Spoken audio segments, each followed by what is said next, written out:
July 15, 1944. Camp Hearne, Texas. In a wooden barracks that smells of fresh pine and disinfectant rather than death and despair, Unteroffizier Friedrich Hoffman sits at a real desk with clean paper and a functioning pen. For the first time in 3 years of war, he has electric lights bright enough to write by, food enough in his stomach to think clearly, and time enough to process what has happened to him since his capture in Normandy 6 weeks ago. Dear Mother, I expected chains when they captured me. I expected beatings, starvation, perhaps a bullet when they tired of interrogating me. Instead, this morning they gave me so much bread that I saved a piece for tomorrow. Can you imagine? For the first time since 1941, I went to sleep with food in my belly and more waiting for breakfast. Mother, I don't understand this war anymore. The enemy is supposed to be our inferiors, but they treat me better than our own officers ever did. The letter was written by a 26-year-old Wehrmacht veteran who had fought across Europe from Poland to France, who had witnessed the systematic brutality of Nazi occupation policies, who had been conditioned to expect American savagery based on years of propaganda about degenerate democratic weakness. His words reveal a truth that Nazi leadership desperately tried to conceal. American prisoner of war camps offered German soldiers not just survival, but dignity, education, and a glimpse of democratic society that challenged every assumption they had been taught about their enemies. This letter, discovered in 1989 in the Hoffman family archives in Bavaria, represents thousands of similar testimonies that expose one of World War II's most powerful weapons. The demonstration that democracy could treat its enemies with more humanity than fascism showed its own citizens. Don't let history be forgotten. Subscribe so these voices are not lost. Friedrich Hoffman's letter begins with observations that would have seemed like enemy propaganda to anyone reading them in Nazi Germany.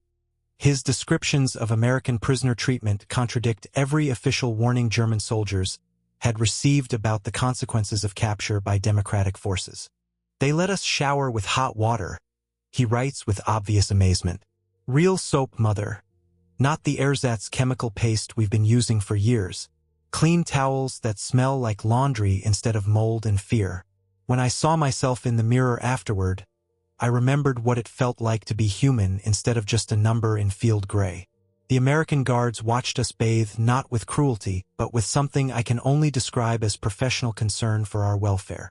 Friedrich's amazement at basic hygiene facilities reveals how thoroughly German military culture had normalized deprivation and dehumanization. His surprise at being treated with dignity suggests that such treatment had become foreign to his experience even before capture. Camp Hearne housed approximately 4,800 German prisoners in facilities that exceeded international standards for prisoner accommodation. The camp included heated barracks, medical facilities, recreational areas, and educational programs designed to maintain prisoner health while providing opportunities for cultural and intellectual development. Friedrich's letter documents his gradual psychological adjustment to conditions that contradicted everything he had been taught about American society and military culture. His observations reveal a man struggling to reconcile Nazi indoctrination with evidence of systematic kindness and professional competence. The mess hall serves 3 meals a day, he writes. Not thin soup and sawdust bread, but actual food with meat, vegetables, dairy products I haven't seen since before the war. Yesterday they served roast beef, mashed potatoes, green beans, and apple pie for dessert. Apple pie, Mother. I had forgotten that such things existed. The guards told us this is standard military rations, not special treatment for prisoners. If this is how America feeds its enemies, imagine how their own soldiers eat. Friedrich's wonder at American food production reveals both the success of Nazi autarky policies in concealing Allied material advantages and the psychological impact of witnessing abundance that seemed impossible under wartime conditions. His letter provides evidence of the soft power projection that American abundance represented to enemy personnel. The letter documents Friedrich's exposure to American democratic practices through prisoner self-governance structures that allowed German POWs to elect representatives, organize recreational activities, and resolve disputes through discussion rather than authoritarian command. These experiences provided practical education in democratic participation. We hold elections here, Friedrich writes with obvious disbelief. Elections, Mother. We choose our own barracks leaders, our representatives to camp administration, our recreation committees. When disputes arise, we discuss them openly and reach decisions through compromise rather than blind obedience to authority. I participated in my first Democratic vote last week, choosing between different movie options for Saturday entertainment. Such a small thing, but it felt revolutionary. Friedrich's political education extended beyond procedural democracy to include exposure to American concepts of individual rights and constitutional government. Camp libraries contained copies of foundational democratic documents that prisoners could read and discuss freely, often for the first time in their lives. The letter reveals Friedrich's growing appreciation for American material culture and industrial capacity through everyday experiences that demonstrated technological sophistication and economic abundance that Nazi propaganda had insisted was illusory. "They have machines here that I never imagined," he writes. "Washing machines that clean clothes without human labor, refrigerators that keep food fresh for weeks, radios that receive signals from around the world without interference. But it's not just the technology that amazes me. It's how casually the Americans treat such marvels. These things are normal to them, background assumptions about how life should be lived." Friedrich's technological observations provide insight into the industrial foundations of American military success that became apparent to prisoners through daily contact with consumer goods and mechanical systems that exceeded German civilian standards even before the war. The letter documents Friedrich's participation in educational programs that exposed him to American intellectual and cultural traditions. His descriptions reveal growing appreciation for democratic values transmitted through literature, philosophy, and artistic expression rather than political indoctrination. "The camp library contains thousands of books in German translation," he writes, "not just technical manuals or approved Nazi literature, but real books, poetry, philosophy, literature from around the world. Yesterday I read Walt Whitman's celebration of individual dignity and democratic fellowship. These ideas would have been considered subversive at home, but here they're taught as fundamental American values. I'm beginning to understand why our leaders feared such concepts." Friedrich's intellectual awakening through exposure to democratic literature provided education about human dignity and social organization that challenged core Nazi ideological assumptions. His growing appreciation for democratic values represented exactly the kind of conversion that American re-education programs hoped to achieve. The letter reveals Friedrich's exposure to American popular culture through movies, music, and entertainment that provided windows into democratic social relationships and cultural priorities. His descriptions capture both wonder and growing understanding of American society. "Last night they showed us a Charlie Chaplin film," he writes. "I laughed alongside American guards and fellow prisoners at Chaplin's mockery of authority and celebration of common humanity. When did we last laugh together in Germany, Mother? When did we last see entertainment that celebrated individual worth rather than state power? I'm remembering what joy feels like after years of forgetting." Friedrich's cultural experiences provided emotional education about democratic values that complemented intellectual exposure to political concepts. His rediscovery of joy and humor revealed the psychological damage inflicted by totalitarian social control that had eliminated spontaneous pleasure and individual expression. Support this work so the truth continues to reach people. The letter documents Friedrich's growing awareness of American racial tensions and social contradictions that complicated his increasingly positive assessment of democratic society. His observations about segregated facilities and discriminatory practices reflected confusion about American inconsistencies. "I noticed that colored soldiers are housed separately and seem to face restrictions that we German prisoners don't," he writes. "This puzzles me because American propaganda emphasizes equality and democratic values, yet they practice their own forms of social separation." When I asked Sergeant Williams about this contradiction, he looked uncomfortable and said American democracy was still evolving. Perhaps all societies struggle between their ideals and their practices. Friedrich's observations about American racism provided nuanced understanding that avoided both complete idealization and total rejection of democratic principles. His ability to recognize flaws while appreciating strengths demonstrated sophisticated political thinking that transcended propaganda simplicities. The letter reveals Friedrich's participation in work programs that allowed prisoners to contribute to American agricultural and industrial production while learning about democratic labor practices and economic organization. These experiences provided practical education about capitalism and worker rights. I work in the camp vegetable garden, Friedrich writes. The labor is hard but satisfying, and we receive actual payment for our efforts. Not much, but real American currency that we can spend at the camp store. More importantly, I'm learning agricultural techniques that use scientific methods and mechanical assistance rather than brute force and tradition. American farming productivity exceeds anything we achieved in Germany. Friedrich's exposure to American agricultural technology and labor practices provided education that would prove valuable during post-war German reconstruction. Many returning prisoners brought technical knowledge and organizational skills that contributed to democratic economic development. The letter documents Friedrich's religious experiences in an environment that allowed free worship and theological discussion without political interference. His spiritual reflections reveal growing appreciation for Christian teachings about human dignity and peaceful coexistence. The camp chaplain, Pastor Johnson, speaks about Christianity as a religion of love and redemption rather than duty and sacrifice. Friedrich writes, he says God wants human beings to live in peace and cooperation, not in constant conflict and domination. These interpretations feel revolutionary after years of sermons about holy war and sacred duty to the fatherland. I'm rediscovering faith that emphasizes hope rather than fear. Friedrich's spiritual renewal reflected broader psychological transformation that occurred through exposure to democratic interpretations of religious tradition that emphasized individual worth and peaceful coexistence, rather than national supremacy and military glory.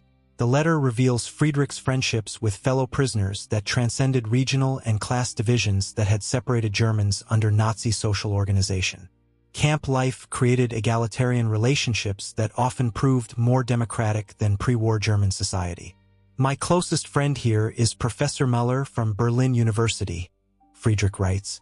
Before the war, someone of his education and social position would never have associated with a mechanic's son from Württemberg. But here we're just two men trying to understand what happened to our country and our lives.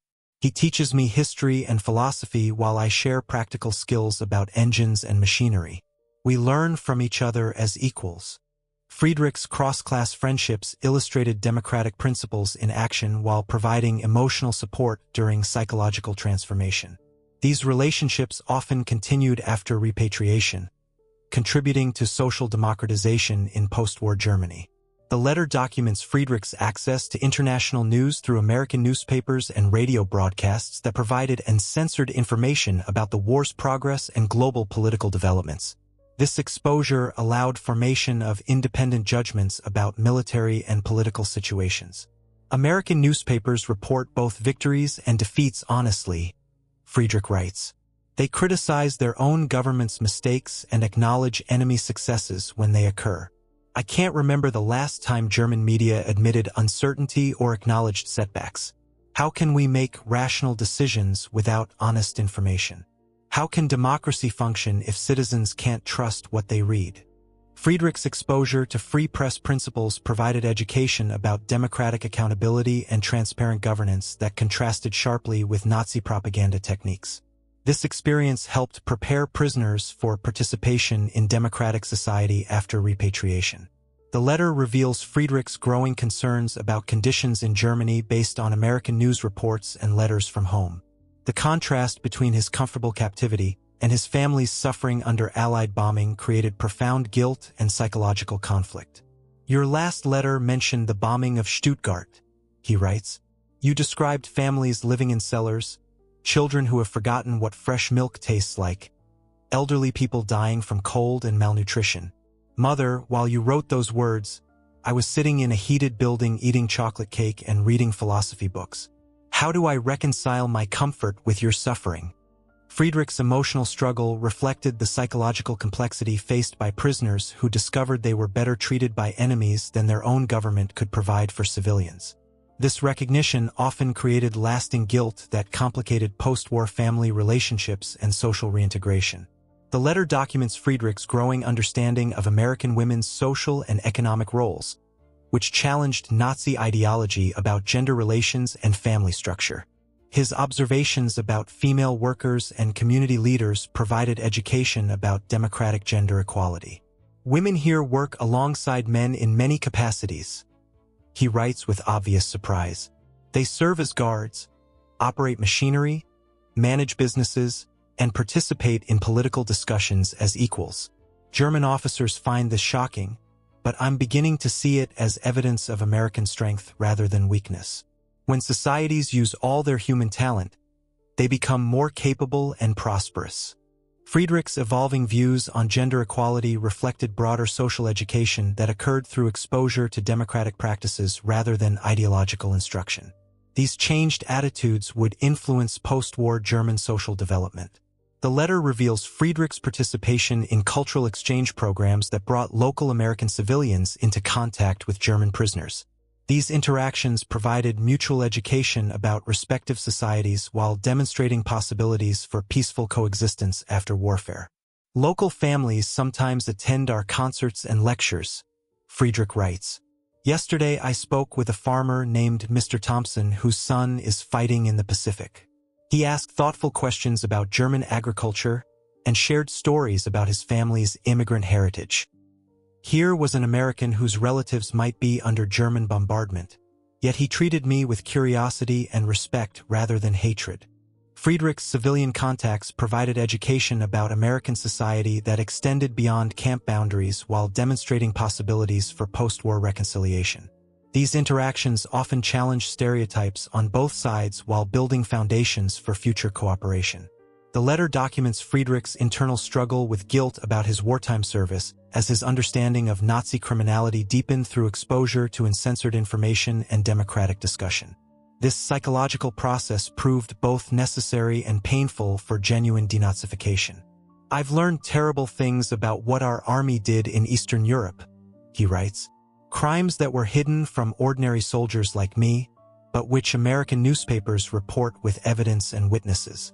Mother, if these accounts are accurate, and I fear they are, then we fought for something far more evil than I ever understood. How do I live with knowledge that I served such a cause?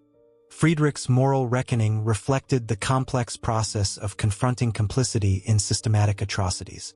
His willingness to acknowledge uncomfortable truths demonstrated genuine engagement with democratic values of truth-telling and moral accountability. The letter reveals Friedrich's plans for post-war life that incorporated lessons learned from American democratic society. His aspirations reflected transformed understanding of individual possibility and social responsibility that would influence German reconstruction. When I return to Germany, he writes, I want to help build a society based on the principles I've discovered here. I want to use the technical skills I've learned to increase productivity while respecting human dignity. I want to participate in democratic governance that serves all citizens rather than privileged elites. I want to raise children who understand cooperation rather than domination as the foundation of civilized life. Friedrich's post-war planning illustrated successful re-education that prepared prisoners for constructive participation in democratic German reconstruction. His transformed worldview represented the kind of attitude change that American policymakers had hoped to achieve through humane treatment and cultural exposure. Subscribe so these forbidden stories don't vanish again. The letter concludes with Friedrich's most profound reflection on his transformation from enemy soldier to potential democratic citizen. His final words capture both gratitude for unexpected kindness and determination to preserve democratic values in post-war Germany. Mother, I came to America expecting death and found life. I expected hatred and discovered understanding. I expected degradation and received dignity. The Americans have shown me that enemies can become friends, that war doesn't have to destroy humanity, that even the worst conflicts can create opportunities for learning and growth. Our officers told us that capture meant doom, but I found salvation in enemy hands. Friedrich Hoffman's letter was never sent during the war due to postal restrictions, but he preserved it among his personal effects and eventually shared it with his family after repatriation in 1946. His mother kept the letter as evidence of possibilities for human reconciliation that seemed impossible during the conflict's darkest years. Friedrich returned to Germany in early 1946 and settled in the American occupation zone, where he worked as a technical instructor helping implement industrial reforms and modern manufacturing techniques. He married in 1948 and raised 4 children who became active supporters of democratic institutions and transatlantic cooperation. The letter was donated to the German Federal Archives in 1990, along with other family papers documenting post-war reconstruction. Friedrich's testimony has been incorporated into educational programs about denazification, democratic transition, and the role of humane treatment in achieving lasting peace. Dr. Michael Chun, a historian who specializes in prisoner of war experiences, explains the significance of Friedrich's account. His letter provides evidence that generous treatment of enemies can achieve genuine conversion that benefits both societies. Friedrich's transformation from Nazi soldier to democratic citizen illustrates possibilities for human redemption that purely punitive approaches cannot match. The broader historical context reveals the success of American prisoner policies in achieving both humanitarian and strategic objectives.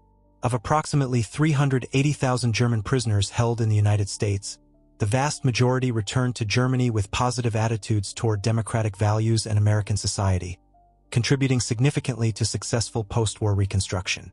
Friedrich's letter serves as bridge between wartime enmity and post-war cooperation, illustrating how individual human experiences can transcend political and military conflicts. His words remind contemporary readers that even the most bitter enemies can discover common humanity when given opportunities for genuine encounter and mutual respect. The document challenges simplistic narratives about World War II that emphasize only military action and political decisions while overlooking opportunities for human connection and moral transformation. Friedrich's experience suggests that democratic values can be taught through example and practice rather than only through formal instruction.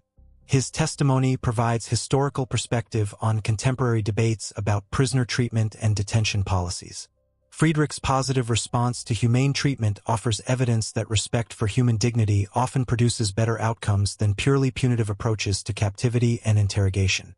The letter has influenced modern military training programs that emphasize Geneva Convention compliance not just as legal obligation but as practical strategy for achieving cooperation and useful intelligence from captured personnel. Friedrich's experience demonstrates the strategic value of maintaining ethical standards even during active warfare. Educational institutions have incorporated Friedrich's letter into curricula dealing with conflict resolution, human rights, and democratic transition.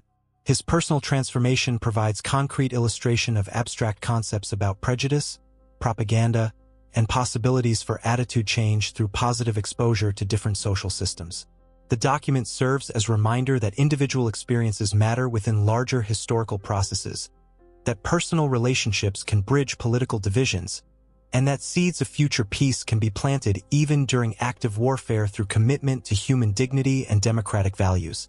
Friedrich Hoffman's voice speaks across the decades, carrying testimony about unexpected kindness in the midst of expected cruelty, about discovering humanity where dehumanization was anticipated, about finding hope where despair seemed certain. His letter preserves evidence that even total war cannot completely destroy possibilities for human connection and moral growth. The letter's enduring message transcends its specific historical context to illuminate universal questions about treatment of enemies, the power of generosity to transform relationships, and the possibility of building peace through demonstration of better ways of organizing human society. Friedrich's final reflection captures the profound reversal that defined his entire captivity experience. I expected chains but found freedom. I expected hunger but discovered abundance. I expected hatred but received kindness. In the enemy's camp, I learned what my own country could become if it chose humanity over ideology, cooperation over domination, hope over fear. His words echo across the decades, challenging comfortable assumptions about us and them, friend and enemy, victor and vanquished. Friedrich's testimony serves as proof that human dignity transcends national boundaries, that democratic values can transform even the most hostile circumstances, and that the greatest victories are often won not through force but through the patient demonstration of better possibilities for human civilization. America conquered not just with tanks and planes, but with bread, books, and the radical idea that even enemies deserve to be treated as human beings.